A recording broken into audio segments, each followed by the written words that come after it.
little bit about you and why you're in sustainable fashion, I suppose.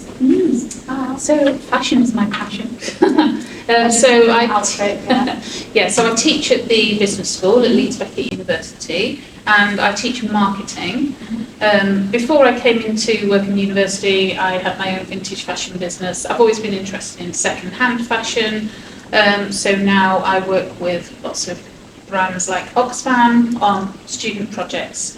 And my big thing is setting up pop-up shops. So we have Oxfam second-hand fashion pop-ups, and there we not only sell wonderful second-hand clothes, we also educate the new consumers, Gen Z, on sustainable fashion consumption, how to upcycle, how to repair things, and how to style second-hand clothes. So that's what I do, all part of teaching marketing degrees to undergraduate students.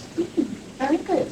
And would you say you've seen a big change in the last 5 years for it getting better sustainable-wise? Definitely. So obviously I've looked back a lot longer than 5 years, and I can definitely say that there's a huge change in terms of attitudes and perceptions towards second-hand fashion, which is my main area. There's less of a stigma attached. In fact, there isn't any stigma attached to buying second-hand now. We've had all the different words, pre-loved, vintage, and second-hand is no longer considered second best. So we've seen a huge change in attitude, and that's amongst young consumers. Because I remember going into a classroom 15 years ago, and when you mentioned charity shops, they would go, ooh, charity shops smell. Whereas now, it's called thrifting, isn't it? And it's all very cool and very trendy to buy things from charity shops. So there's been a big change. And obviously when it comes to new sustainable fashion brands, they are responding to the need, consumers' desire really to buy sustainable fashion, and making small changes so that we're eliminating waste and making things more sustainable. What challenges do you think the fashion industry faces to becoming more sustainable? Well, there's multiple challenges, and obviously you've got very small businesses and then you've got the very large organisations as well.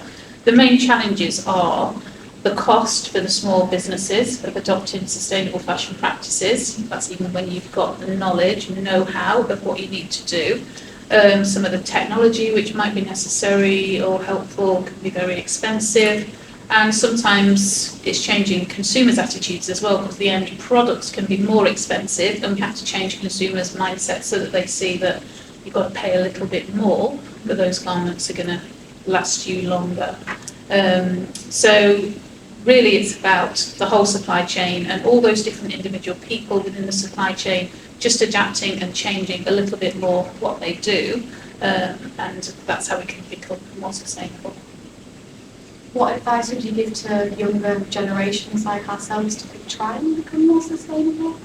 Well, I would definitely say to buy second-hand, to explore the charity shops, to try to think a little bit more before you buy. I'm just as bad as you probably, but do think a little bit more before you buy so that you're not likely to send as many things back, because the returns process can be very costly to the environment.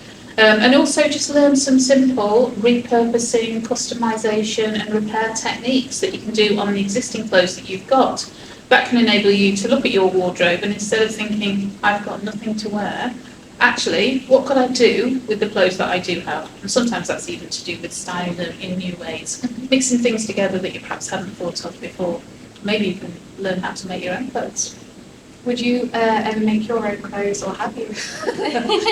Did you see my clothes downstairs? I have So in the lecture theatre, I put them in there because I thought, well, I'm going to be spending most time in the lecture theatre. So they're all made from discarded objects that have been given to charity shops. So mainly curtains, bed sheets, tablecloths. So all of those which are abundant in the charity shops can then be repurposed. Some of it I do myself, but I'm not brilliant, I'm learning, I'm getting better. Some of it I just sketch it out on a piece of paper and then pay someone else to do it for me. I even went to Vietnam recently with work because we were teaching out there, and their skills are amazing. Just took a little sketch into one of their shops and they did it overnight, made it. Yeah. So that was fun. Someone else probably. That's very good if you like that. Yeah, because they have the shops, all the fabrics. You just choose what fabric you want and tell them what style you want. I do it overnight. Just do it, yeah, overnight, and it doesn't cost a lot of money. You feel quite bad, really. You feel like just giving them a little bit more.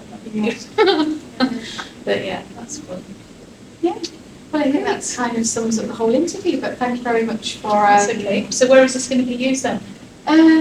Well, obviously we'll take into account what you said. I think Andrea just wants to use it on her social media to show Right, okay. fashion, I think. Yeah. But I'm not too sure, we were just told to do it. Yeah. We're going to type it, we're going to write it up, part of a blog or something. Hopefully, yeah. Or even so, just TikTok maybe. Well, we definitely type it up. Yeah. Yeah. We didn't get that far to think of. That's great. Well, if you want any photographs, I know you've got photographers, haven't you? So probably have Yeah. pictures, but all my clothes are Oh, in your the clothes, lecture yeah, so theatre. we could relate that And to they're your all- write-up maybe. It's exactly Yeah. what I said, because No, yeah. I'm Dr. Vintage Fashionista, that's what that. I've got all your emails. Yeah, and it's all just recycled, discarded objects from charity shops and made into clothes. And some of them are even... I like your colour coordination. Oh, thank you, yeah. Yeah. Some people call it coordination, I other think people it call is. it flashing, but actually, yeah, because we've got yellow everywhere, haven't we? It So works. sometimes it's jewellery as well. So this bag is made by a guy that I know, Wow. and this is like collected objects from charity shops, just all, he makes the bags as well, but just add bits when you want to, but it's That is very sensory, good. Yeah. because listen,